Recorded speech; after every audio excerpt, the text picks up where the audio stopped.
जब लगे कि भगवान साथ नहीं है, तब यह कहानी याद रखना। बहुत समय पहले की बात है। एक शांत और सुंदर गांव में रामू नाम का एक साधारण किसान रहता था। रामू के जीवन में दुखों की कोई कमी नहीं थी।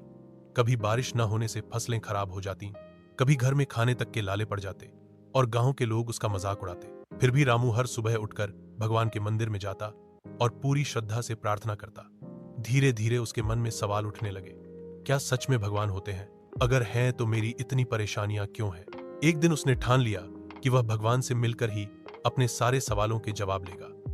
वह पास के ऊंचे पहाड़ की ओर निकल पड़ा, जहां कहा जाता था कि ईश्वर वास करते हैं। 3 दिन और 3 रातों की कठिन यात्रा के बाद थक हारकर रामू बैठ गया और रोने लगा। उसी पल वहां एक साधु प्रकट हुए। रामू ने रोते हुए कहा, मैं भगवान से मिलना चाहता हूं। क्या वे सच में हैं? अगर हैं तो मेरी जिंदगी इतनी मुश्किल क्यों है?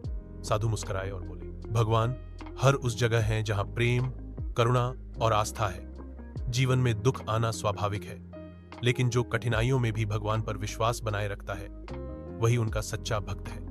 भगवान हमेशा तुम्हारे साथ हैं, बस तुम्हें देखना नहीं आता। रामू की आंखों में आंसू आ गए। वह समझ चुका था कि भगवान उसे कभी छोड़कर नहीं गए थे। वे तो हर कदम पर उसके साथ थे, बस उसने ही अपनी सोच का रास्ता खो दिया था। रामू जब गांव लौटा तो उसकी सोच पूरी तरह बदल चुकी थी। अब वह हर हाल में खुश रहना और भगवान में विश्वास बनाए रखना सीख चुका था। अगर यह कहानी आपके दिल को छू गई हो तो अल्लाह इसे लाइक करें, अल्लाह अपने दोस्तों के साथ शेयर करें। इजी और प्रेरणादायक कहानियों के लिए सब्सक्राइब करना न भूलें। द ब्लॉपार, आपका एक लाइक हमें अगली कहानी लिखने की ताकत देता है।